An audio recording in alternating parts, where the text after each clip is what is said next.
Ladies and gentlemen, welcome to the main event.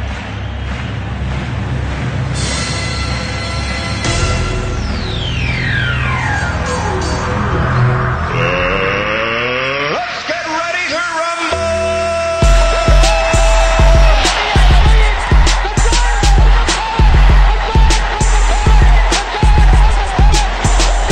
This one by Mattingly. Oh, hang on to the roof.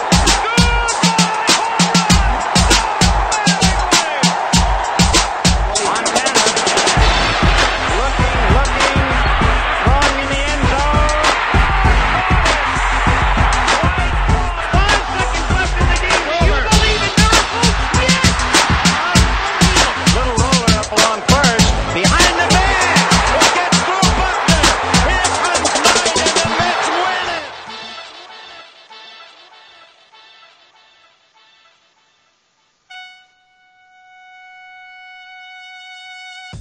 Yes, welcome back. This is Sports and Sorts, episode 137. It is Wednesday, November 14th, and I am one of your hosts. My name is Shane Moore, I'm the other host, the Bry Man. and we go live every Monday at 10 a.m., Wednesdays usually at 11 a.m., and Saturdays at 10 a.m., but on YouTube, of course. And today we are going live a little bit early, and we were going a little bit later than we said we were going to go on Facebook, due to some technical difficulties. But we straightened those things out, we hope, and we are going to take a little bit of time to talk about some sports and a little bit of sorts today. We got NFL with the Thursday night preview. Le'Veon Bell is not playing this year, and does anyone care? We'll figure about that and what it might impact his future contracts. Baseball Rookie of the Year candidates were crowned, as well as the Managers of the Year. I think there's a little bit more of a debate regarding one of those awards. We also have Draymond Green, who was suspended for getting a little chirpy with KD. We also have some sorts to talk about today, as I said before, because Mr. Stan Lee, Excelsior, he has passed away. We are going to talk about our favorite creations that he's come up with. And we're also going to shift topics to some other movie stuff, which is Toy Story 4 dropped another teaser trailer. Pikachu, Detective Pikachu, or Pikachu the Detective, or whatever it is, trailer dropped. Looks awesome. We're going to talk about that. And this latest trailer really got me excited for Toy Story 4 too. So on other sorts side of things, I think that one, you know what? Let's just get into the show. Let's get into the show because we got a great one. So let's go. You are listening to Sports and Sorts with Shane and the Bry Man. All right, so let's get into this. I don't know if you can do this while I'm starting the show here, but can you share it to your page? Anybody that's listening, the Bry Man, if you have some time, go to YouTube, shift it on over. I did that already. Oh, okay, great. Good job. Thank you. Thank you very much for that, because I have not had the time yet to do that. Like I said, we were running a little short on time this morning, and but we are going to get the show in, and we had a lot to talk about, so let's get right into a little football. Thursday night preview and picks. Packers versus Seahawks, and I'm going to go right into my little spiel here. Both of these teams are in the bottom third of pass defense and in the middle of the pack for rush defense. So this should be a high-scoring game. The biggest concern right here is that Aaron Rodgers might have 4 starters out on Thursday Night Football, but he does have Aaron Jones, so that's a plus. And then on the other hand, Russ has Lockett and Baldwin, who is getting healthier and healthier.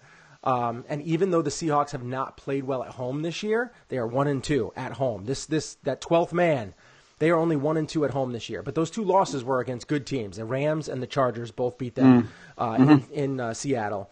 But the Packers this year have gone 0-4 on the road. 0-4. And those losses are to the Lions, which aren't a great team. The Patriots, very good team. The Rams, very good team, where they actually had a shot, but the infamous kick return fumble happened. So They should have won that game, really. They had the opportunity, but unfortunately, something happened. And they also lost to the Skins early in the season. So you can say, a couple of those wins they probably should have gotten, but they are 0-4 on the road. And another way to look at those losses is that they didn't really have a consistent running game because Aaron Jones wasn't there, and he could be the difference. Another way to look at this, Seahawks didn't have Baldwin for the first several games of the season. And they have gotten better as the season has gone on. So for me, this is a flip of the coin game. I mean, I don't know who you have. Who do you have going in this game? For me, it's a flip of the coin right now. If I had to bet this, I would not bet this game. Like I would do whatever I could to not bet this game because I do think it's a flip of the coin. I completely agree. It's a flip of the coin game. My pick actually to win this one is the Seahawks at home. Okay. I do think they're going to pull this one out. I actually like that it looks like their running back situation maybe is starting to take shape, and maybe Rashad Penny is going to be the guy that they wanted to be. Remember, this guy was a first-round pick by this Seahawks team. So they want this guy. They want him to be the guy. You know, the Seahawks have had a very interesting running back rotation the last few years. I mean, really, when was the last time they actually had a really, truly consistent running game? I mean, Marshawn Lynch. It's been a while. I mean, probably Marshawn Lynch. I mean, they had some other guys, but yeah, it's not as consistent as Marshawn Lynch. I'm trying to remember. There was the one guy that they had for about a year and a half, and he just couldn't stay healthy, and then eventually he was gone. But really, it basically since Marshawn, and I think again, you don't invest a first round draft pick, especially in a running back, unless you want that guy to be your guy. And I think the Seahawks are going to finally start to feed him the ball more. He had a good game last week. He did break out last week. Look, the Packers beat a really, really bad and really banged up Dolphins team in Green Bay last week. If you're a Packer fan, I'm sorry, you just can't take anything from that win. It's really, there's very little to glean from that going into Seattle. Neither of these teams is playing particularly great. I agree with you. It's a coin toss game. I'm going with Seattle, and I'm going to say, and I do think there's going to be some offense. 31-26. Seahawks at home. Whoa, 31-26. Okay, all right. I 31-26. That's close, but they do cover the spread. The spread is 2.5 points. Packers get 2.5 points. I got them. I got them covering. So you got them covering. All right. Well, because it's a coin toss, and this is an opportunity for me to possibly catch up and gain on you a little bit, I will take the Packers in this. And not only because of that, because I do think that Aaron Jones is a little bit of a difference maker here. And I think that that's going to help Aaron Rodgers open it up. When I'd seen a stat somewhere, I can't remember if I saw it on Twitter or whatever, but I saw a stat when Aaron Rodgers has to throw the ball less, he actually wins more games. It's like he still is great as ever, both ways. If he throws more than 30 times, throws less than 30 times, he's still great. But when he has a running game, he's like almost unbeatable. And I'm going to say, because he has that running game, even though he's on the road, I think it's time to break that 0-4 streak. So I say the Packers are going to win this game 28-24. I do think that's a relatively high scoring game. I mean, you're breaking 52 points, about 52 points on the spectrum here for up, over and under. So I'm going to go with the Packers because of that. Okay. Brandon might not like that if he's watching, or if he's not, he might not like that because I just took his team, which means they're most likely going to lose. But in this coin, we'll see. Game. All right, so now let's get into another issue that's plaguing the NFL. Le'Veon Bell. Would you sign this guy in the offseason after all these contract and clubhouse issues? I mean, for me, I'll tell you, if I was a GM, I would take all of that into account when offering him a contract, because it doesn't help that Connor has played just as well as Bell. And even though I think that we would both admit that Bell is a superior running back, we really don't know how good he is because he's only played with those elite players. And if he goes to the Bills or some other crap team with a bad O-line, it could be a very different story. I mean, LaShawn McCoy has had a much more difficult time succeeding in Buffalo. And he has a lot of money that they have to pay him. So I think that he will be good, but will he be $100+ million good? I mean, he's been such a headache off the field and in the locker room that I would be just extremely nervous about signing him to a long-term deal. Here's the other thing, of course, with the whole $100 million. I mean, theoretically he could get $100 million, but we all know half of that would be funny money. Well, yeah. I mean, he'll get more than Gurley because he's going to demand more than Gurley. And the bottom line is there are so many teams flush with salary cap space. Yeah, somebody's going to pay him. Would I, if I were a GM? I'd be a little hesitant. But you know what, though? The guy is still only, 26, 27 years old, which means he's still very much in his prime, and he's had a year of rest. You can look at – there are two sides to this thing of him not showing up, not signing the tender, and now he's out this entire year. Mm-hmm. There's the rest side of it, okay? His body – look, the Steelers used him a lot. In his first, in his 3 years there, of this rookie contract, they pounded the ball with him. He was used in the passing game. He was used in the running game. I mean, they utilized that guy as well. They should have. Now the positive here is he did get some rest this year. He got a year off to rest his body. I mean, put a little weight on. I would imagine, yeah, but you know what though? He's a supreme athlete. That guy's coming back ripped. You'll see him first OTA with his shirt off, and he'll look like Zeus. So let's, I wouldn't even, I can't even imagine that's going to be an issue for him. The one issue though, and there's just no way around this. No matter what, he's not making up that $14.5 million he didn't get paid this year. I don't care what anybody says. You took a year off in your prime. You would have gotten $14.5 million if you'd played every game. You're never getting that money back. Right. It's just not happening. You got $0 and 0 cents to play football this year. That's a fact. You're never recouping that $14.5 million. It doesn't matter what you get paid in this next contract. No one is paying you for a year you didn't play. You're going to get paid guaranteed upfront money, but none of it's going to have to do with you sitting out a year. So I don't care what anybody says. $14.5 million he lost this year. Plain and simple. He'll still get a big contract. He's still going to make a lot of money, but he can literally never recoup the $14.5 million he did not get paid this year. Right. So that's the downside for him. He got a year of rest.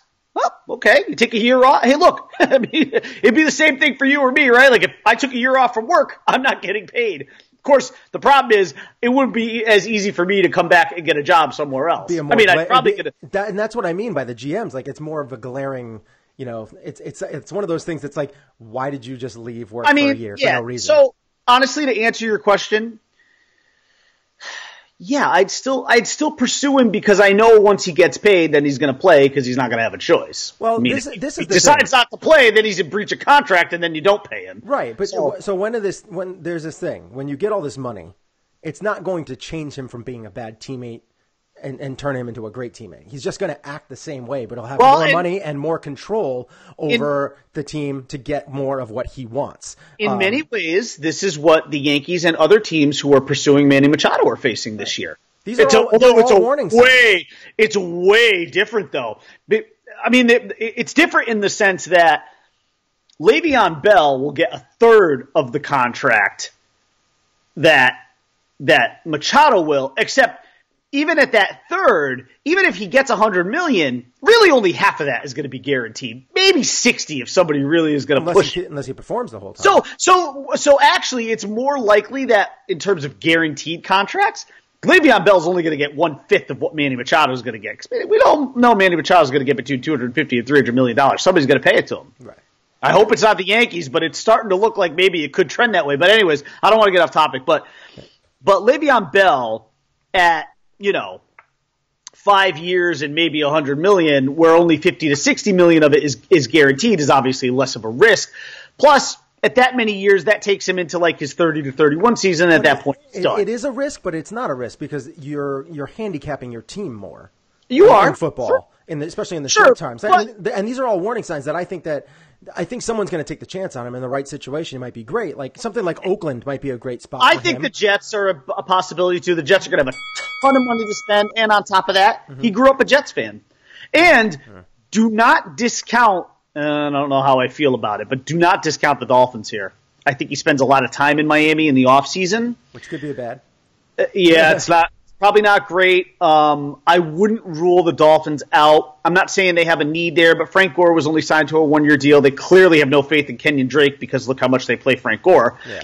Well, that's why I think that Oakland might be an option because I know this guy likes to party, and if they're going to be moving to Vegas, he's going to probably want to be a part of that. And they're looking to spend some money. They have a lot of money that they're going to be able to spend. Yeah, I think it's a real crapshoot either way. That there are going to be a lot of teams vying for his services. No doubt. The problem is that it's just like, what happened with Odell. Odell got paid, and then what happened? He started coming out and bad-mouthing his quarterback and bad-mouthing this guy and bad-mouthing that guy because he had even more leverage than he had before. And that's when their ego and everything shows even brighter because of that. And it's a really bad situation. You know what, though? What this shows me when guys like Manny Machado can do and say the things they do, and Le'Veon Bell can do and say the things he says, and yet in these off seasons, they're both going to get paid like monsters. Mm-hmm. All it goes to show you is that no matter what, talent trumps all. Well, if he didn't have all those issues and still performed, he would have gotten probably an extra $50 million. Maybe. That's a lot of money. Oh, sure. And there's no real way to predict that. I think the thing that hurts him is the position he plays, Well, the Yankees would have probably already signed him. Oh, you're talking about Machado. I'm sorry. Machado. I thought you were talking about Bell. If you were Machado, I think they would have already signed him. Oh, I have no doubt. Because if they didn't have those issues, because now they're vetting him like crazy. That would not have happened if all these things didn't rear their ugly head. Now, in Le'Veon Bell's case, this has been going on for multiple years. Yeah. That's not cool. I mean, because it's going to come to the point where his money's not going to be as guaranteed anymore. Does that mean that he just starts sitting out and looking for another more guaranteed contract? And I believe whichever team signs him, although he will he'll get at least $45 million guaranteed, at least. I would say that's the lowest number. But I would say once that guaranteed money is paid out, there'll be some creativity in his contract. Let's put it that way. Yeah, I guess that has whatever capologist for whatever team is going to sign him is going to be doing some serious work on that contract, and they're going to be that's what they are. They're capologists. They're going to really, really delve deeply into the details of this contract. So it should be interesting, but he's going to get paid, though. Yeah. All right, so let's move on. We're going to head on over to Major League Baseball. If I can hit the right button. There we go. Now we can finally move over to the MLB. How about a little home run, actually? Yeah, there we go, a little home run. Actually, that sounded like a double, something that Miguel Andujar was really good at. But first, let's get into the Manager of the Year awards. Brian Snitker of the Braves, Bob Melvin of the A's, both won the award. I'm fine with both winning. There's not really. I think those might have been both of our choices, actually. I'm fine. I'm fine with both of those. I'm not. If you could have picked, you probably could have even gone with Cora.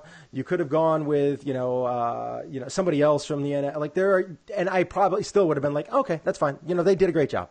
That's good. I think that's just how I felt about the Manager of the Year this year. There's a handful of candidates that all I think could have legit won.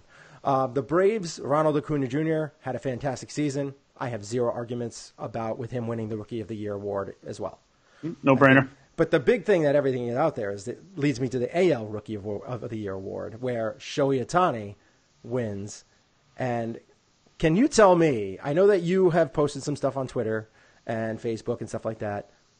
Can you tell me why this happened over Miguel Andujar, who played a full season?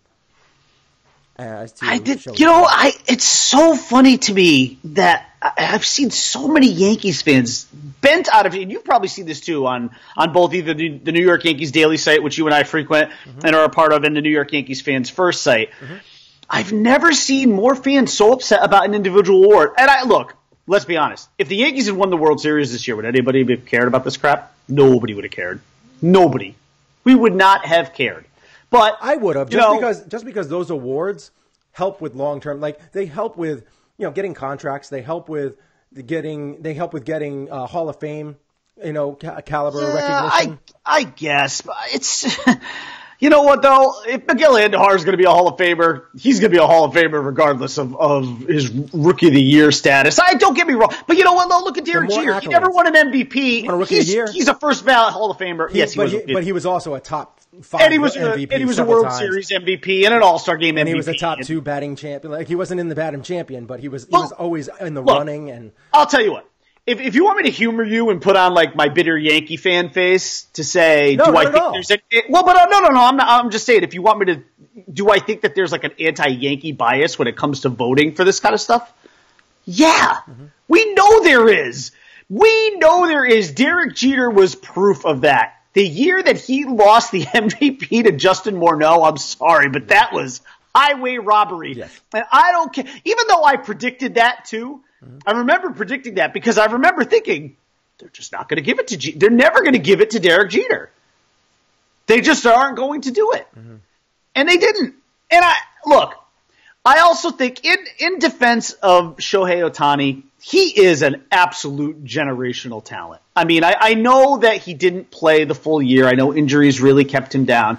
The times that he did play were very productive. And I don't want to talk about how his numbers would have projected out because let's not do that. The guy missed 50 games. But the time that he played, he had good stats. Now, Andujar, here's the one beef. If you're a Yankee fan, here's the one beef I will give you. There's no way the voting should have been as far apart as it was. I mean, Ohtani got 25 first-place votes and Andujar got 5. That is absolutely ridiculous. Now, I suppose it doesn't really matter, right? Because ultimately what this comes down to is the result. Who won, who didn't. Right. Does it really matter how big the separation was? No, but if you're a Yankee fan and you want to have a beef with it, that should probably be your beef, was that, wow. Like, this guy played the full season. He missed, 10 games. The other guy missed, 50 games. Andujar was, and the one thing I will say about Andujar, end to end, he never really had a slump. He was just consistently good all year. Do I think he got robbed? Maybe. But am I surprised? Oh my God, no. Well, no, you shouldn't be surprised. But the thing that you and I predicted this. I said, I'll just make this one quick point. Yeah. I said when we were making the predictions for these awards on that show, I said there are 3 things here. Who should win, who I want to win, who will win. For who should win, I said Andujar at the time. For who I want to win, I said Andujar at the time. For who will win, I said Ohtani at the time. This was as predictable to me as the World Series was. It just was. Okay. I can't get upset about it. It's a postseason award. I just don't care about that kind of stuff. To me, the only thing that matters is adding commissioners' trophies to the trophy case. Yeah. See, I take a problem with it. I have a problem with it. And a lot of people are saying that they have a problem with it because a lot of Yankees fans, well, he didn't play. He didn't play that much. He only played so many games. He only pitched 10 games. He only did this, and then you have the other side, which is like, yeah, but when he did it very well. I disagree with that. So, and there was a point in time during the beginning of the season where you asked, did we dodge a bullet because the Angels aren't pitching Ohtani against top-tier teams? And there might have been a reason for that because I still have a question about that. By the way, well, I still question that because he pitched against the Astros twice and he got bombed both times. Shellacked, yes. Bombed both times, and that's a team in his division, a good team. He pitched against the Red Sox once and got bombed. Yep. He did well against Oakland, and you say Oakland was a great team. Not in the first half, they weren't, and that's when he pitched against them. He pitched against them twice in the first half, the first couple of games of the season. Correct. And he pitched okay against them. He had a high 3 ERA or something like that. Yep. Gave up 3 runs, gave it 3 or 4 runs in a point of 13 innings, something like that. So he's like a mid, what is that? Maybe a low 2 ERA then. But that was at the very beginning of the season when they were not the team that they were towards the end of the season. Right. If you look at all his stats, he did not pitch well against good teams. Just didn't do it. Did he pitch well against the Detroit Tigers? Yeah, he went 5 innings, gave up 1 run, struck out 5. Did he pitch well against Minnesota Twins? Yeah, he went 6 1/3 innings, struck out 11. Did he pitch well against the Seattle Mariners? No, he pitched okay. He gave up 2 runs in 6 innings. That's not great. Struck out 6, but he gave up a home run. That wasn't a great game, but he did win that game. But you look at the Boston, the Houston, and all that. He didn't pitch well against the Royals either at the beginning of the season. So, and that's a problem that I have right there. So if you take that into the fact that he could only make 10 starts before he blew out his arm, did he really do something all that magical, with being able to do both sides? No, because he couldn't. He physically couldn't handle it. Now, will that change in the future? Yeah, there's a chance that could change in the future. But this year, he could not do it. So now I'm going to look into his hitting as well. If you look into his hitting, that's where everybody takes, oh my gosh, he had 26 home runs. If you look at it, Shohei Ohtani against the Astros batted .214, 1 home run and 2 RBIs and 42 at bats. Against the A's, he hit okay, but he played them early a lot, so he did okay. He batted .278 against them with a .341 on base percentage, 1 home run and 6 RBIs. The team that he kind of killed was the Rangers. 6 home runs, 14 RBIs, .333 batting average, almost a .400 on base percentage. The Mariners, another decent team with decent pitching, .233. 1 home run, 3 RBIs, 43 at bats. He picked on the bad teams. He picked on the O's, the Blue Jays, the Rangers, the Tigers, the Twins, the Royals. Those are the teams that he picked on. Against the Red Sox, 0 for 4. Against the Yankees, he batted .091. Against the Dodgers, he batted 200. Against the Rays, he batted .231. These are good teams that performed well. He played poorly against the good teams. That is a glaring object. Now, if you look at Andujar, on the other hand, hardest division in baseball, what is it? The American League East. American League East. Miguel Andujar batted .304 in the American League East against all of those teams. .304 against the toughest division in baseball. I'm sorry. That right there shows Andujar was a better player this year. He is not. He played at a higher level. Yes, did he pick on the Rangers too? Yeah, he destroyed the Rangers. The Rangers were a really bad team. That's why Shohei Ohtani, 6 of those home runs of those 26 that he had were against one team in their division. And their division was terrible for the most part. So I can't do it. I just can't give it to him. I can't argue with the numbers that you're presenting. It's all facts. I mean, I don't have a problem. Like I honestly thought that year that Fulmer, who won the award over Gary Sanchez, I felt like Gary Sanchez should have won it because he was on pace for like 65 home runs. He had like 200 at bats or something like that, and he had 20 bombs. He was batting at a high level. He was throwing out runners left and right. He played a good defensive, as well as he was a good defensive catcher. He should have won it that year because Fulmer was okay. But this is not the same. He picked on bad teams. He picked on really bad teams, and that's fine. By the way, that was the other beef I would have made, too, is that if you're going to award it to Ohtani in a season where he did not play the full year, but then you'll snub Gary Sanchez, who probably clearly deserved it. Mm-hmm. But he only had 200 bats. Yeah. Well, but, I mean, it's kind of It's very similar, and actually you could say that Gary Sanchez had a bigger impact on his team. Oh, there's no question he had a bigger impact on his team. Because when Shohei Ohtani was there and wasn't there, they were still a bad team. Well, it made no difference. Yeah. They're still, 80-win team? Yeah, it didn't. Miguel Andujar, his team went to the playoffs. All right, so and he was a big reason why they went to the playoffs. He broke the all-time doubles record. If you're asking me, did Andujar get robbed? Yeah, we all know we got robbed. Listen, I don't care. And I don't care what anybody says. I don't care if Damian wants to put together like a 5-minute segment on why Ohtani should have won. He can do whatever he wants. Did Miguel Andujar get robbed? Yes. Was there any way Shohei Ohtani was not winning this? No. He was winning this the second he signed there. He was winning that award. Because he's a dual threat. He's a dual threat. He's Ruth 2.0. That's why he won. That's it. There's nothing Ruth that you pitched well against good teams, and he hit You can break it down all you want, but actually, and you did break it down very well. I think very thoroughly, and all the evidence points to Andujar probably should have won. It was never going to happen. That's why I just can't. It's hard for me to get I just have a hard time because I don't like people getting overlooked for what they did. And just because there's this magical thing that's happening that could happen, I have no problem with him playing in the Japan League. I had no problem. I would have had no problem with Hideki Matsui winning. I had no problem with Ichiro. That was highway robbery too. I had no problem with Ichiro winning the award. I have no problem with that. When you come here, this is your rookie year in the league. Do I think that they should count in Japan? Do I think some of the hits? I do think you should take them into consideration, but they are a rookie in this league. Who was the guy that beat Matsui? Was it Geronimo Baroa? Who knows? Who cares? That's how irrelevant they are. Baroa? That's how irrelevant they are. And I'm not hoping that Shohei Ohtani is that irrelevant. And as I'm sitting here looking at my framed signed Hideki Matsui jersey. Yes, yeah, the Ruthian, Shohei Ohtani. Do you think anybody has a framed or signed Geronimo Baroa jersey in their man cave? I don't think so. Maybe Geronimo Baroa. Not his mom. No, she probably doesn't even have one. Maybe. No. No, I'm sorry, Baroa.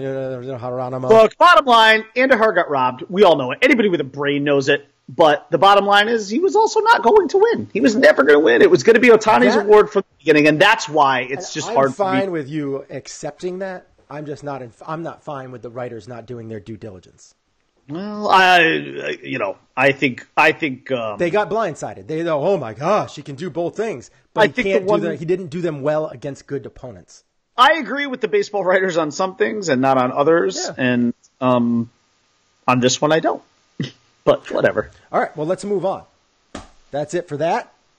I think I did a good job. I think I did a good job defending Andy. You did a very good job. Yeah. I can't argue with any of your numbers. We're in agreement on who should have won. All right, let's move on to what do we have next? We have Mr. Stanley. Mr. Stanley, and we can even do it. Where do you think you're going? I'm going to sort it out. We're going to sort it out with Mr. Stanley. Mr. Stanley passed away. Stanley Excelsior, the Excelsior, passed away. Gave us a lot to love over the course of his lifetime. Not only him, but a lot of the creations that he made on paper. You wanted to talk about maybe some of your favorite creations of all time. Because we're a little strapped for time. I just wanted to say, again, Stan Lee passing at the age of 95. Mm-hmm. Obviously, the world of comics and Marvel specifically has really lost an unbelievable legend. Yeah. The one thing I think we probably all loved about Stan Lee, especially towards the end, was how relevant the cameos, how relevant he remained. Yeah. There was a point in time where he was going to go bankrupt. Yes. It was not. Right. It was not going well, and it's amazing how that all turned out. I believe his last cameo was as an animated character in Teen Titans Go to the Movies, which, as you know, I loved. Which I don't remember what my Cinnabro score, but I want to say 9. I think it was not. I think it was 9. Yeah.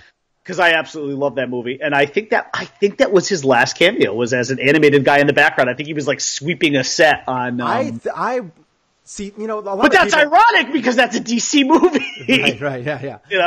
I really think that you're gonna see. I think you'll continue to see him in movies, and I think there's a lot of times that I don't. He already had filmed a few others. Right, so what I mean is I think that he's a guy that they could and should digitally impose into movies. Sure, why not? Because that's less insulting to me than like some other. It is because it's not like he's a main focal point. It's just remembering the brilliance and the awesome man that was Stan Lee. And so. Very quickly, just to give you, I'm not going to go deep into this, but this was such a no-brainer for me. My favorite creation of Stan Lee is Doctor Strange. Okay, all right. I love Doctor Strange. I used to read Doctor Strange as a comic book growing up. I loved the iteration of him. I love Benedict Cumberbatch portraying him in the Marvel universe. I think he's done an unbelievable job with that role. I think the first Doctor Strange movie was excellent. It was great. Yeah. Very, very enjoyable. I think they really captured everything from the comic books there. And I have just always loved Doctor Strange. You can't see them, but I do actually have a Doctor Strange Funko Pop over there working. I have some. Yes. But so for me, my favorite Stan Lee creation, Dr. Stephen Strange. Okay, that's a good one. I like Dr. Strange. I just like the story about him. I'm guessing yours is Spider-Man, right? You're a pretty Spidey guy. I love Spider-Man. I don't really have a favorite in the Marvel universe. There's several that I really gravitate towards. Like if you ask me which powers I'd want, it would probably be Spider-Man out of those guys. But when it comes down to it, there's so many that I enjoy. Like I've always loved Black Panther because Black Panther reminds me of Batman. Batman is, dark. He works in the shadows. He's a brilliant mind. He's a detective. And that's very similar to what the Black Panther does. He's brilliant, uses a lot of technology and, to help him fight. But he's a brilliant man. And that's the things that I like. I loved him. Always loved him. I love Peter Parker and Spider-Man. But one of my favorite things of all time is the X-Men. I love the X-Men, and he was a creator of that. And I don't know if he actually created Wolverine and Apocalypse and stuff like that, but he did he created Magneto and Professor X, and those Magneto's, guys are Magneto is one of the greatest villains in all of comic book lore. And a lot of people, and the reason what makes him so good is because in comic books, you can make an argument that he's not the villain. That the humans are the villain in that. Sure, and it all depends on how you look at it. Me and my brother have arguments about it all the time. And because he always defends Magneto and I always go the other way. Because I love Professor X and I love the X-Men. And so I it's really tough for me to choose. And so if I had to pick one thing, it'd probably be the X-Men because that's the thing that I gravitate towards the most. Every time there's an X-Men movie, I've seen every single X-Men movie that's come out, I think opening night. And I go and see it multiple times. And I love them for what they are. There's a couple that I don't like, but that's more the interpretation. But I just love the X-Men, and I'll always go back for that. And I even watched Gifted, which is based on that kind of. Yeah, right. I really enjoyed all the stuff that he's brought, but his cameos were just the best. Yeah, and we definitely lost a legend, no doubt about it. Absolutely. All right, so to stick in the movie stratosphere, some trailers dropped. Pikachu. We had a teaser trailer for Toy Story 4, which was very, like you said, they were kind of walking around in circles, and then that one weird kind of the spork with the twine or whatever. It was something that obviously that little girl made or whatever. Right. And came to life, but and that was funny. The ending was funny. It was a little long to get to there, but I think it was good enough. Yeah, that was good. Yeah. But this latest one that came out with Keegan Michael Key. Keegan-Michael Key, yes. Holy cow! Yeah, I was me and the kids. I hadn't even previewed it yet. I had kids come over, and I was like, "Let's watch this," and we were all dying laughing. Basically him, talking to Buzz like, "Infinity, you can't go to infinity, fool!" Like, oh my Lord, it was so crazy. He's like, "That's just not scientifically accurate." It was so incredible, and I just this trailer. The other one, I was like, it kind of warmed my heart. I was like, "Oh, they're back." This one I saw, and I was like, "Holy crap! I can't wait to go see this. All the new characters are going to be amazing." Yeah. It's going to be funny, and of course, there's going to be something that's going to make everybody cry at the end. Of course. Maybe Bo comes back or something. Who knows? Because she's been conspicuously absent. So, Woody needs a love interest, right? Where's Bo? Maybe she's knocked up. I don't know. Oh my God, we're crossing into a weird territory here now. Impregnating toys. The other, maybe we should just mention real quick too. The other trailer was the Pikachu trailer where with Ryan Reynolds as the voice of Pikachu. I had said on Facebook, there was a point where I heard about this a while ago, and I came on and I said, that is the dumbest idea I've ever heard in my life. Like this is gonna bomb so hard. Yeah, and I could never have been more wrong because I did a complete 180 on this, and it looks incredible. Absolutely incredible. And Ryan Reynolds, you put him in anything, I'm probably there. His voice is just really perfect for that. Oh, it's so good.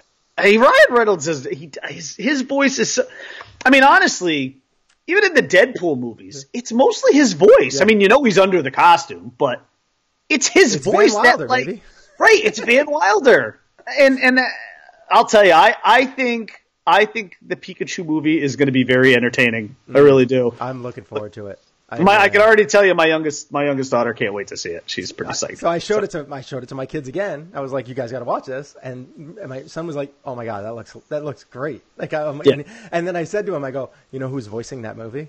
Who's voicing Pikachu?" He goes, "Who?" I go, "Deadpool." He goes, "Are you kidding me? Deadpool's doing the voice?" I was like, "Yeah, the guy who plays Deadpool is playing Pikachu." Yeah, it's pretty great. His mind was blown. He was just like, it's pretty and great. He hasn't seen Deadpool, but he obviously knows of Deadpool. And he's seen the commercial. Will the trailer, will the he, commercials and stuff like that. maybe he'll see Deadpool when they do the PG one that they're going to release. Maybe. It's pretty violent. But I don't know, maybe. I don't think I've taken him to see any of that. I am fascinated to see how they're going to do it. It basically has to be an entirely different movie. Or heavily edited.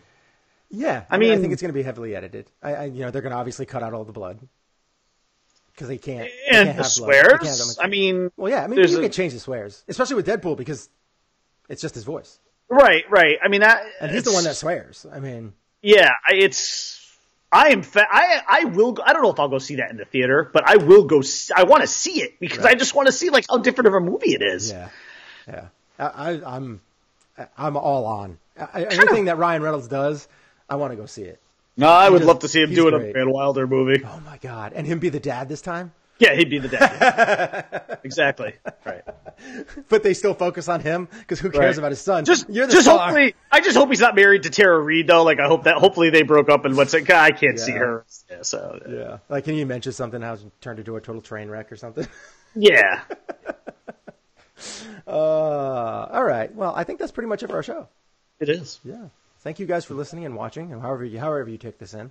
You can find however you absorb this. Yes, you can find us on YouTube every Monday, Wednesday, and Saturday. Mondays at 10.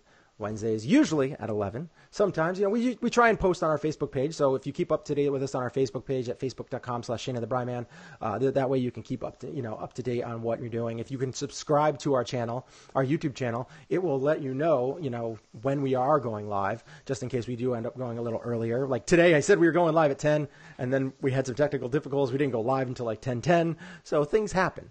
But we had to pivot, as Ross would say. Pivot. That's great.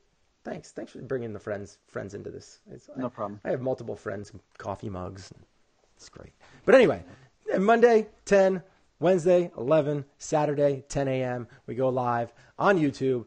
Subscribe to our channel. If you know anybody that likes sports or sorts, you can always have them go and subscribe to the channel as well. Send them on over the link. We really appreciate it. It's the only way to help grow this. My wife is all excited because we mentioned Friends. She just put yes, pivot, yes. Okay. And you can find me on Twitter at Einhornerfinkel. You can find me on Twitter at _Bry_man. And you can find the show on Twitter at Shane and Bryman. You can find it, as I said before, facebook.com/ShaneandtheBryman. And also, I'm on Instagram, Jimmy Lee Farnsworth, and I am going to be posting more. I'm getting better at it. I'm gonna start posting more. I'm gonna start taking pictures maybe ahead of time. The Bryman likes to make some goofy faces sometimes, when we take pictures and all that kind of stuff. So I'm going to be posting more stuff there. We're going to be coming out with some some YouTube content. My brother's working on it, like I said before. So we got a lot of stuff going on, a lot of irons in the fire. Got a new show in the works as well that's going to be coming out, hopefully the start of 2019. But we still have some stuff to work on that as well. So yeah, that's pretty much it for our show. I will play us out. Is there anything else you wanted to touch on before we leave? No, not really. No. Oh, we had Draymond Green. Oh, That was the biggest waste of time ever. I mean, basically, they're just basically trying to get KD to basically, we'll do whatever you want. Just sign with us, keep with us. Yeah. Because they suspended Draymond Green for Yeah, the words that he shared. All you need to know about what happened there is who falls where in the pecking order in Right. Golden. Yeah, it's like, we don't care if we lose you, Draymond. We got to keep KD. Yeah. We got to keep Yeah. KD. Because, Yeah. they had words, and they've always had words. They usually keep each other in check, But, sometimes when you have two people that are like that, things are going to blow up. They're going to get heated. And you know what? If they're men, they'll work it out. And what Golden State, I think, has discovered is that they've won two titles with KD, and I think they're starting to realize now that he's a big reason why. Mm-hmm. Like, I don't think... You know what? If you look back at last year's year's team's team, almost unguardable at that point. they don't win last year without him. No. They don't even get to the finals last year without him. Right. Well, I mean... Your team gets to the finals and wins last year. Well, with CP3, if CP3 was there, they might have gotten there anyway. But They might have gotten there because anyway. Because they were a physical team. But they don't... I mean, besides the Lakers, there's not really a team that's like that physical. Yep. So we'll see. We'll see how it works out. It'll be interesting. But I just know that whole Draymond Green thing was dumb because they just were basically saying, forget you, Draymond. Keep yourself in check because we got to make sure that we have this guy for the future. Yep. And I know Katie has said that he doesn't. He said, if they are men.